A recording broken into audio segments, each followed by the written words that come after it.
Salut à tous, bienvenue, podcast DLEDMV. Voilà, aujourd'hui, je vais vous dire, c'est pas un cadeau parce qu'aujourd'hui, on a sorti deux Kinder Surprise. Ils sont là avec nous. Martin qui nous fait l'honneur de sa présence aujourd'hui. Salut Martin. Messieurs, dames, bonjour. Merci Martin. Et attention, il est là, en grande forme, sur son bateau. Ouh. Voilà, Tim vient donc de vous dire bonjour. On appelle ça le bonjour à la team. Salut à tous. Salut à tous. Regarde, Tim, il y a des trucs, tu sais, il y a des mots, c'est facile. Tu lui dis Théma 832. Oh, c'est dégueulasse. C'est de la merde. Aujourd'hui, tu vas devoir payer des droits d'auteur pour celle-là, fais gaffe. Alors aujourd'hui, justement, comme Tim était avec nous, forcément, quand Tim est avec nous au podcast, on est obligé de sélectionner un thème spécifique, hein, parce que donc généralement quand il y a Martin, vous l'avez deviné, c'est sport auto. Quand il y a Tim, c'est sport, mais un peu moins avec des autos. Donc on a décidé de parler de bagnole et de MILF. Voilà, donc on va se faire un petit débat là, entre nous pour savoir quelle est la meilleure voiture pour aller lever une MILF. Et justement, Tim, toi explique-nous, s'il te plaît, explique aux auditeurs ce qu'est une MILF.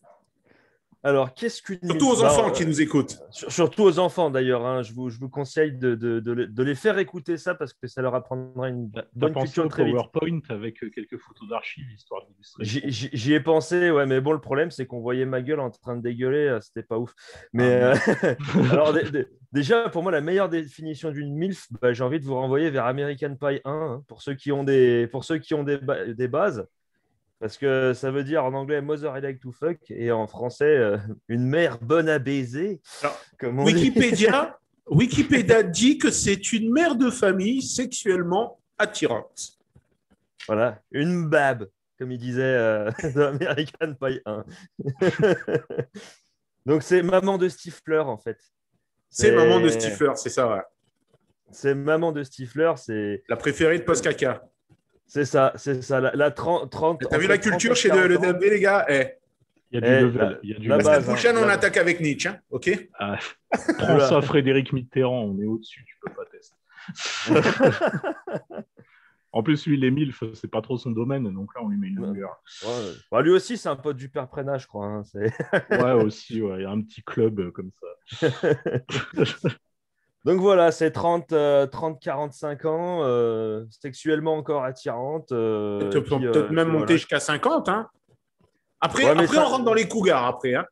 Ouais, non, tu rentres déjà dans la MILF, mais dans le mur, tu vois. T'es 50, ça dépend si elle est sportive ou si elle commence à se laisser aller. Si elle se laisse aller, c'est cougar.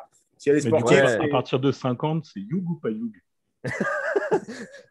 C'est plus Youg à certains moments. Normalement, c'est Youg. Hein. Ah ouais, c'est Youg. C'est Youg.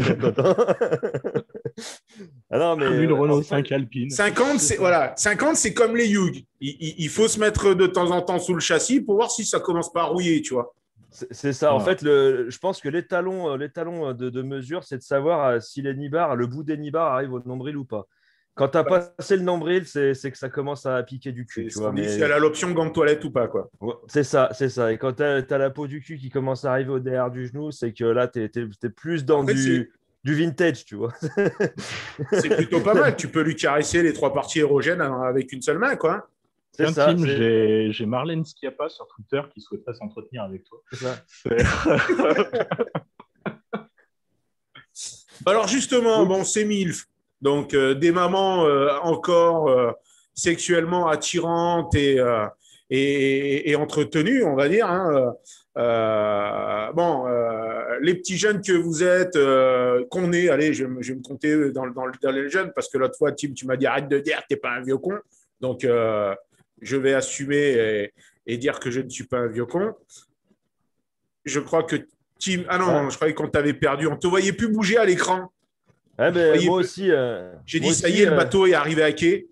C'est ça. Non, mais il met un gros message. Votre connexion Internet est instable, mais bon, visiblement, ça arrête d'être revenu. Ah, il n'y a pas que la connexion qui est instable, hein, manifestement. Ouais. Bon, alors, qu'est-ce qu'on prend comme voiture? Bon, il y a une voiture, je crois qu'on l'a déjà tous en tête. la fameuse voiture lavage au jet d'eau du sol au plafond. Mais on va la garder pour la fin, si vous êtes d'accord. Hein. On sait que ça, c'est la voiture ultime pour lever une MILF. Mais gâteau sous la cerise. C'est à quoi? Moi, quand j'entends une voiture pour lever une MILF, j'attends que… Enfin, après, c'est ma vision des choses. Alors, quand vous êtes plus jeune, vous allez peut-être me la réorienter. Je compte sur vous pour refaire mon éducation milfesque. On va te réorienter, tu vas voir. Moi, une voiture pour lever une MILF, c'est… La reine d'Angleterre vient de l'interdire. Pour moi, c'est la Ford Mondeo, c'est l'Opel Vectra, c'est la BM Série 5, c'est la Jaguar X-Type. C'est ce genre de bagnole, quoi, pour aller, tu vois… je vois le sourire un peu décalé de Tim dès que j'ai dit série 5 et X-Type, mais c'est ce genre de bagnole. Ou le Break Laguna.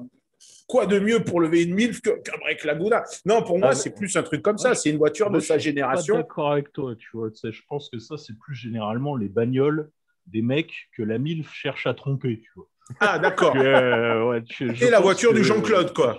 Fausse route, voilà, c'est ça. C'est Jean-Claude Convenant. Ok, donc justement, alors. Avec un pare-buffle à l'avant. Pour vous, la meilleure caisse pour lever une MILF, c'est quoi? Il faut l'impressionner, alors.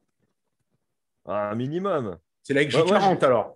Ouais, en fait, déjà, je me dis, est-ce que tu la lèves dedans ou tu l'emmènes avec pour la lever plus tard?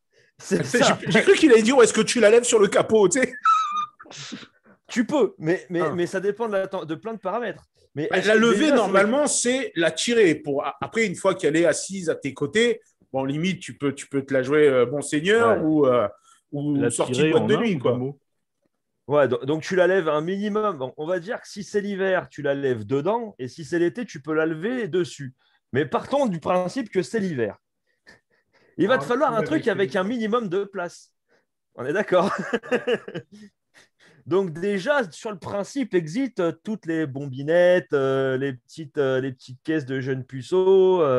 Parce que je te rappelle que Poscaca, il levait sa MILF dans une CLK 55 AMG. Hein. Non, même pas. C'est un classe CL qu'elle a, sa mère. Un CL? C'est un CL. De mémoire, c'était un CLK. Bon, enfin voilà, de la place. Tu vois, déjà, tu as de la place. Ah oui, déjà, la nana, elle roule pas en Twingo, ça, c'est sûr. Ouais. Donc moi, je dirais un truc qui a de la place, mais qui envoie un peu. Donc c'est pour ça que j'ai changé mon fond d'écran. Parce que je me suis dit, quitte à choquer et impressionner, tu vois. Donc là, comme on est sur du sonore, là, tu nous as sorti une Eldorado. Voilà, une Eldorado de 59. Alors, le bon truc, si tu veux, tu vois la voiture des visiteurs, tu vois. Oui, voilà. Le truc du mec qui a un minimum de caillasse, un minimum de culture. Tu as de la place. Je veux dire, si c'est l'été, tu n'as même pas besoin de la lever sur le capot. Tu peux mettre 3 personnes par banquette. Tu lui écartes les jambes sur la banquette à et tu la tronches. En même temps, tu regardes tes feux, tu vois. Et tu as encore 3 mètres de bagnole derrière. Ouais, puis je vais te dire, tu peux même remplir le coffre, quoi. L'avantage de ça, c'est que tu peux lever tout un EHPAD quasiment avec ça. C'est ce que j'allais te dire. Une fois qu'elle a servi, tu la ranges dans le coffre et tu en sors une autre. D'accord. Alors. D'accord. Et pour toi, Martin, alors, ça serait quoi Bon, je pense que les dames d'un certain âge ont des références culturelles assez proches des nôtres. Donc moi, je miserais sur l'Aston Martin, tu vois. C'est le petit côté James Bond, élégant, gentleman, tu vois. Une grande couille. Là, tu nous sors la MILF Premium, là. Ouais, après, j'ai envie de dire, autant viséo, comme ça, tu as plus de choix, tu vois. C'est ça. Tu maximises tes chances d'arriver à conclure. Mais par contre, effectivement, concernant l'aménagement intérieur, c'est sûr que ça ne peut pas rivaliser avec la 4 de Team. Mais bon, quand tu as les moyens de rouler en Aston, tu as les moyens de payer une pure au Formule 1, donc ça va. la bonne piole du Formule 1, quoi. Bah ouais, attends. Une Aston Martin, un Flunch, un Formule 1. C'est le combo gagnant, là. Ça serait romantique, quoi. Voilà, là, c'est le perfect. Tu fais ce que tu veux après. Non, sinon, après, il y a une alternative, mais elle repose moins sur la bagnole que sur la notion de consentement, tu vois. Moi, je voyais ça, tu vois, la caisse classe avec un certain statut, mais dépassée, voilà. Ou alors, voilà, l'Opel Omega, tu vois. Ouais. À l'époque, c'est la caisse qui faisait pas rire. Aujourd'hui, bon, parce qu'elle n'est pas encore forcément dans le bonus Hugh, Donc aujourd'hui, l'Opel Omega, ça reste un peu voilà, entre deux eaux. Parce que bon, la MILF, elle n'a pas forcément la culture bagnole, quoi, non plus. Bah, c'est ça. Et... Hein? L'Oméga, tu peux la jouer second degré avec des persiennes sur la lunette arrière et une queue de raton laveur à l'antenne radio, c'est ça? Ouais, c'est ça, tu vois. Avec le chargeur CD, il n'y a pas le MP3, il y a encore le chargeur, mais le chargeur CD, pas le lecteur CD. Il n'y a pas le lecteur CD. Quand tu avais le chargeur dans le coffre, déjà à l'époque, tu disais au chargeur CD, on te regardait, on disait, ah ouais, le mec, il a de la caillasse quand même, tu vois. Ça sentait le cadre supérieur. Avec du balavoine et tout, etc. Ouais, du DJ Barbelivien, du Émile et Images, tu vois, un truc comme ça. Une MILF, tu lui mets Émile et Images dans une Opel Omega, excuse-moi, la nana, elle résistera pas normalement. Et puis, si ça patine un peu au début, généralement, après 2 bouteilles de rosé pamplemousse, elle danse.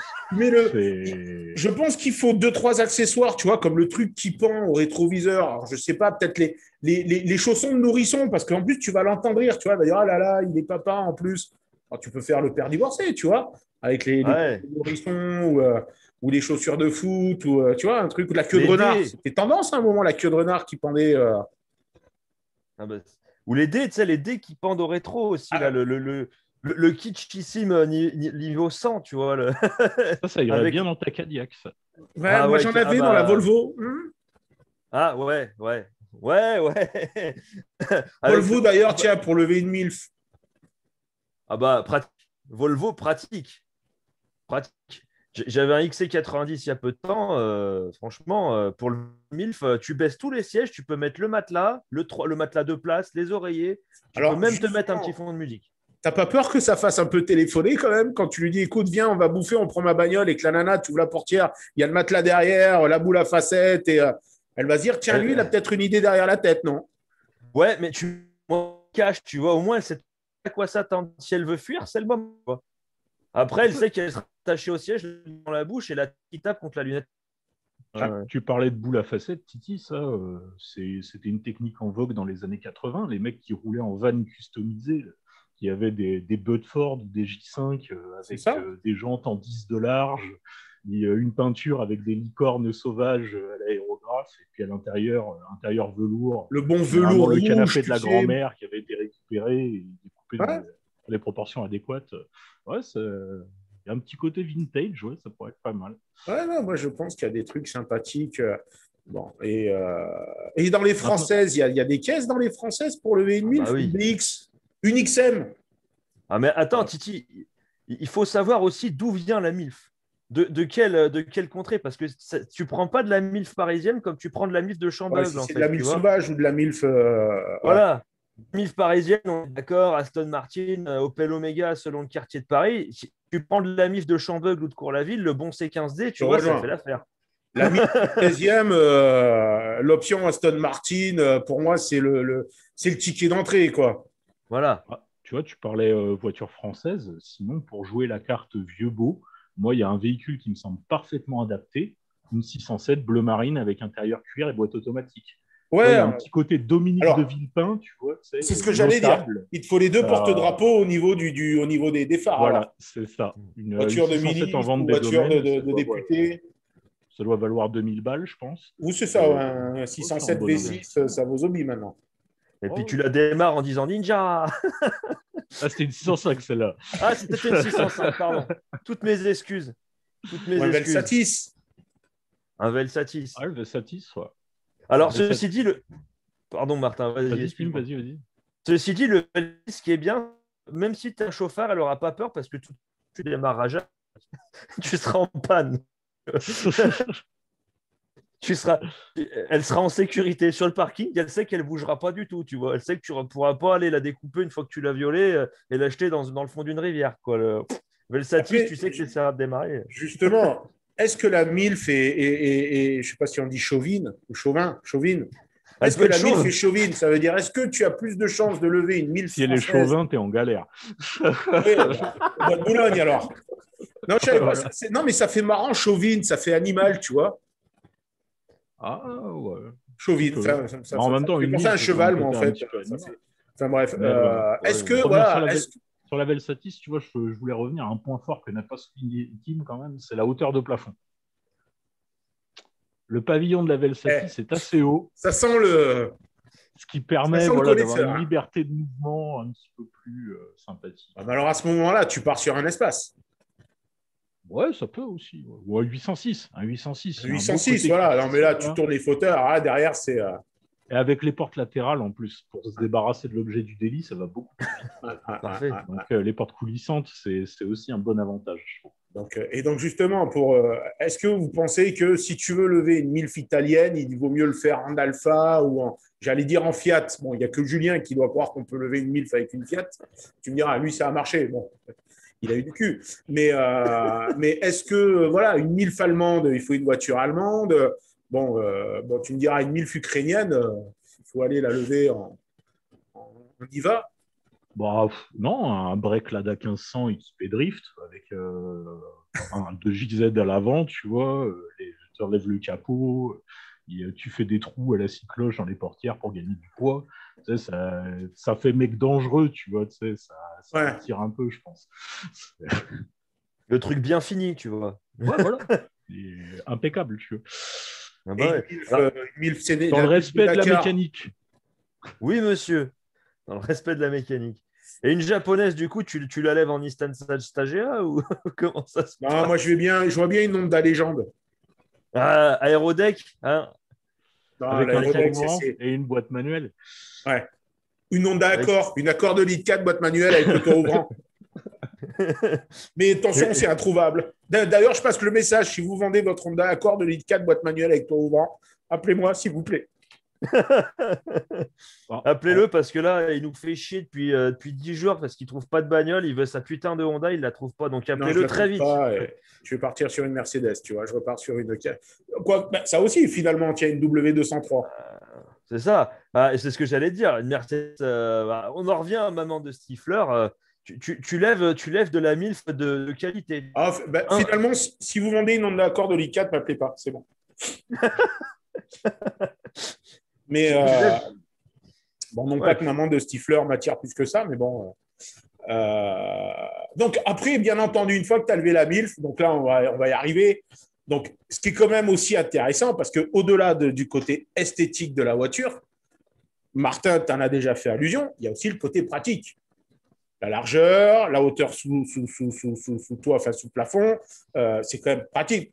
Une MILF, logiquement, bon, elle doit commencer à avoir des petits problèmes de souplesse, donc il faut quand même en prendre soin. Voilà. Donc, ce qui veut dire qu'à un moment, et puis c'est pareil, une fois donc tu as fait ton affaire, donc dans le 806, que tu as ouvert la porte latérale et que tu t'es débarrassé de la substance, il y a un truc qui est quand même vachement important, c'est l'hygiène.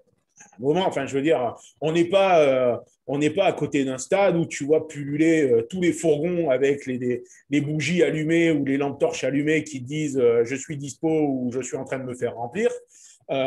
Donc, à ce moment-là, il y a le côté hygiène qui est très important. Et pour ça, on en a déjà parlé ensemble. Il y en a une qui est tout simplement idéale. C'est le pump-up de la caisse pour lever des milfs. Même si esthétiquement, et quoique, je pense que c'est une bagnole qui cache vachement son jeu, parce que malgré tout, malgré sa simplicité esthétique et mécanique, c'est une voiture qui plaît énormément. Et c'est toi, Martin, qui nous l'a dit, hein, tu nous as fait penser à... Je trouve que tu maîtrises quand même vachement bien le sujet. J'ai des analyses pertinentes, quel que soit le sujet, en fait. D'accord, ok. Je réfléchis, tu sais, je suis quelqu'un de très pragmatique. Ouais. Forcément, les aspects pratiques, moi, j'arrive assez vite à les définir. La Velsatis, le 806, c'est toi. Et donc, voilà. l'idéal de la... C'est la Citroën Méhari. Pour les amours de vacances, sur la plage de l'île de Noirmoutier au mois de juillet, après un petit orage, voilà, c'est parfait. Moi, je vais te dire, de Lille à Saint-Tropez, quelle que soit la MILF. D'ailleurs, tu vas dans le 16e à Paris avec une Méhari, c'est pas ridicule. Il y a plein d'avantages. Il y a la banquette arrière qu'on peut plier en deux et qui se fond dans le sol de la benne pour poser un matelas comme Tim semblait aimer le faire, c'est parfait.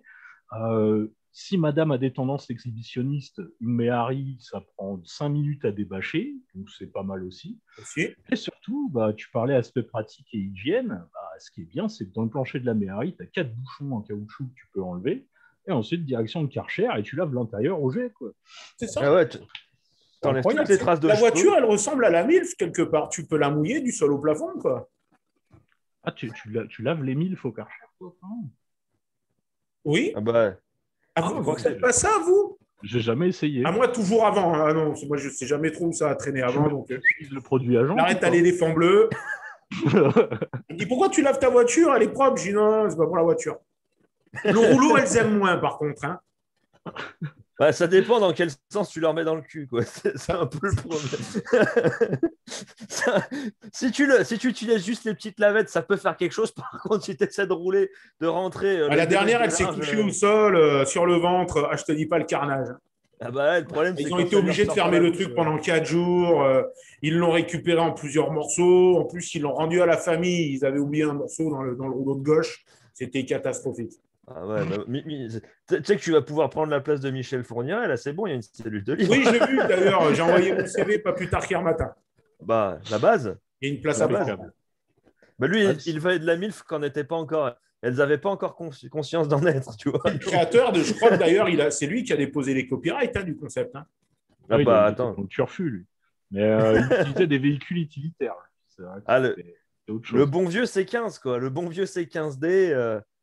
Ouais, sauf que le C15, tu vois, moi, je trouve que la Méhari, je rejoins Martin, elle a ce côté populaire, mais classe, puisque son âge, la collection, l'a rendu même bling-bling. Hein, tu vas à Saint-Tropez, les mecs tendance, c'est où la Méhari, quoi.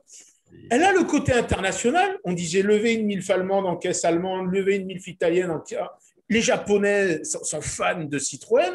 La Méhari, elle est mondiale, donc presque avec une Méhari, tu lèves. C'est du levage international, quoi. Oh, c'est l'outil ultime, je pense. Donc, après, il y a aussi, si on reste sur le confort d'utilisation et sur le potentiel de variété, il y a une bagnole dont j'aimerais bien parler aussi, mais j'hésite.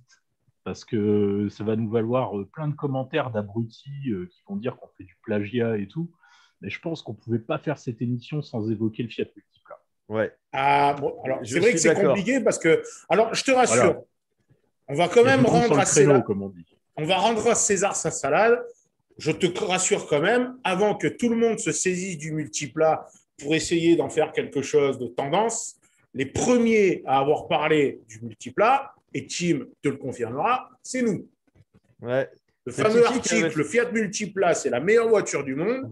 C'est le mien qui a été publié il y a 3 ans. Et à l'époque, on doit parler des deux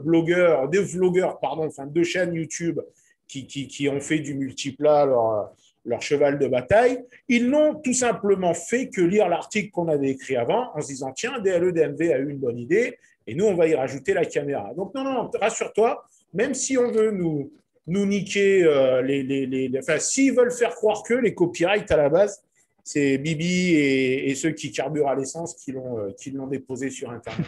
D'ailleurs, il faudra que je leur envoie la facture aux deux, là, parce que ça commence à me faire chier, qui nous chopent nos idées à chaque fois et qui le foutent ça sur leur chaîne, alors que finalement, les pères fondateurs, c'est comme ça qu'on a. C'est nous. Du coup, tu crois que quand ils auront fini les multiples, ils vont essayer de faire des Méhari de 1000 chevaux et des Méhari de drift? Écoute, est trop élevé.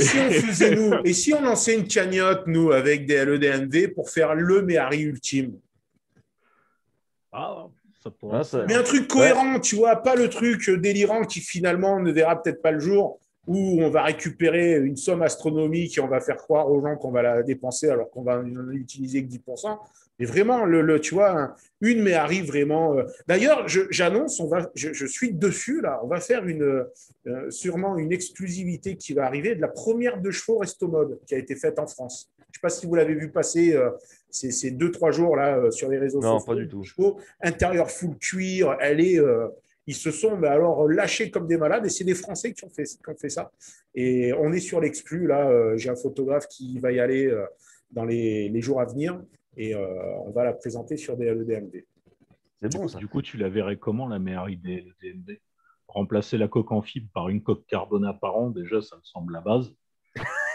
Ça me plaît, ça. Coque carbone. Le moteur, tu vois, pas un truc délirant. Il faut rester chez PSA, tu vois, limite, un bloc d'un 1.9 GTI, tu vois, ou XUD J4 RS. Alors, parle français, s'il te plaît, parce que moi, les blocs français. Le moteur de la voilà. 306 S16.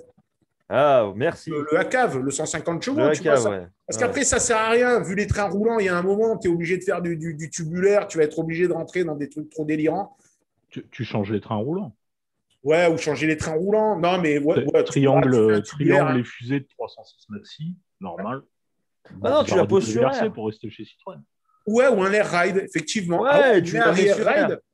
Tu fais une classique, tu vois la coque carbone, tu mets même pas un très gros moteur, tu mets juste un moteur de. Comment elle s'appelle, là, les 104 ZS2, là. Tu mets ça, une ligne, un air, 4 BBSRS et roule. Il faut aller au bout avec du son et il faut l'appeler la MILFCAR, quoi, la DLE-DMV MILFCAR. Voilà, c'est ça. Voilà. Alors le problème, tu sais, moi je vais te dire derrière, là où il y a la roue de secours sur certains modèles, moi je mettrais juste l'enrouleur pour le jet d'eau. Ouais, pas mal. Vas-y. Bon, on va poser le truc. Bon, en tout cas, je crois qu'on en convient tous les trois. Et un support pour le rouleau de sopalin au niveau à la place. Oui. Distributeur automatique, tu sais, le truc vraiment. Ah ouais, non, il faut un machin. Gel hydroalcoolique. Tu vois que tu as pensé à tout, tu vois. Voilà. Mais la Méhari, coque carbone et tout, ça peut être sympathique, quoi. Là, ça peut faire du lourd. Bon, allez, les gars, il nous reste un peu plus de 6 minutes d'émission. Donc, écoutez, donc la MILFCAR idéale, moi, honnêtement, dès le début, j'en avais parlé. Et Martin, tu nous as mis l'idée en tronche. Donc, je m'incline devant toi avec respect et sagesse sur la Méhari. Bon, Tim, je ne sais pas, toi qui es plus V8 américaine, tu vas peut-être rester sur ton Eldorado. J'avoue que le concept de la Méhari, c'est bien, parce que c'est vrai que l'Eldorado, le problème, c'est que tu la laves au Karcher, elle ne démarre plus, quoi. Après, ça te fait une avant time avec plus de style. Le Karcher, c'est rédhibitoire. Ouais, une nouvelle tu ne lèves pas une MILF italienne si tu dois prendre une voiture italienne, la laver au Karcher, parce qu'elle se transforme en cacheton du psa, quoi. C'est ça, le problème, c'est que devant tes yeux, quoi. Tu la ramasses à la pelle et à la balayette, c'est tout de suite moins sexy. La voiture. La Lada, c'est un peu pareil. Tu ne laves pas une Lada au Karcher, non pas qu'elle rouille, mais quand tu fais un coup de Karcher sur l'aile, bim, ton aile, elle vole à 100 mètres, quoi. C'est ça. Ça tient pas, t'as tout petit pète, quoi. Donc, ouais. Ça dépend si tu prends une Lada Youngtimer, les anciennes, qui étaient fabriquées à partir de pièces de T34. Ça, voilà, c'est bon. Je propose aux experts, donc aux maîtres du temple Youngtimer, de répondre en commentaire qu'est-ce qu'ils pensent de la Lada Youg ou pas Youg. Ils ont fait notre année quand même. Les Youg ou pas Youg, ils ont fait notre année. J'ai bien aimé l'autre fois le mec qui a dit pour enlever l'éthanol du 98, tu craques une allumette. Et l'éthanol va s'évaporer. Ouais, il y a eu 5 morts depuis, parce que Martin, ce genre de vanne sur la page Youngtimer, les maîtres du premier degré, ils ont du mal. Tu me diras, on ferait ça sur notre page, on commence à en avoir des maîtres du premier degré. On en a de plus en plus.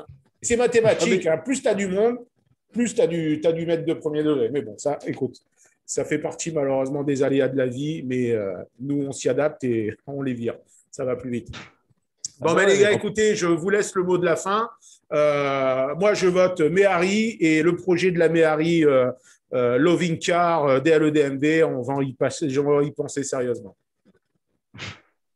Ça le fait. Bon. Par contre, on aurait dû prévoir d'en acheter quelques-unes avant la diffusion de l'émission. Parce que la cote va faire que monter. Du coup. Là, c'est obligé maintenant. C'est obligé. Non, mais ça se trouve encore en sortie de grange des Méhari. Tu diras, on s'en fout, la coque carbone, il faut aller à Cassis, là, au club Méhari de France, et ils ont les moules. Par contre, mouler avec une coque carbone, ça doit… Bon, on va y réfléchir. Putain, ça va douiller. T'imagines une Méhari en mode Pagani? La Pagaméry? Ça sera la classe. La Méhagani. La Méhagani. Les gars, je vous remercie. Je pense qu'on, malgré tout, sous cette légèreté, sous cette futilité de ton qui nous caractérise, je pense quand même que là, on vient de rendre service à beaucoup de gens grâce à cette émission. Parce que c'est vrai qu'il y en a beaucoup qui se disent, mon Dieu, comment je vais faire pour lever la mère de mon pote? Voilà, maintenant, DLE-DMV vous a apporté la solution, vous savez ce qu'il vous reste à faire, ou trouver une Méhari, ou donc trouver une Eldorado, ou un Velsatis. Voilà. On vous a donné plusieurs propositions, les gars. Maintenant, à vous de trier dans tout ça. Les gars, je vous remercie beaucoup. C'était bien cool. On vous donne rendez-vous à une prochaine émission. Puis je vous laisse le mot de la fin. Allez, Tim, Martin, c'est à vous. Moi, je te remercie pas, en fait, parce qu'à cause de vous, en fait, maintenant, je vais avoir de nouvelles idées à la con. Donc, voilà, quoi. Monter une Méhari comme ça, ça va hanter mes jours et mes nuits. Donc, Bah, je vous remercie pas. Voilà. Genre, tu as besoin de nous pour avoir des idées à la con. Voilà. Non, mais c'est de votre faute. Je vais être obligé de justifier, de justifier ça à mon banquier. Donc, c'était un plaisir, mais je vous emmerde. Voilà. Non, mais tu es aussi responsable que nous. Vu la teneur de l'émission, fais pas un hashtag MeToo, t'es pas crédible. Allez, les gars, merci beaucoup. À la prochaine. Allez, à la prochaine. Ciao. Avec l'action la miche. Ciao.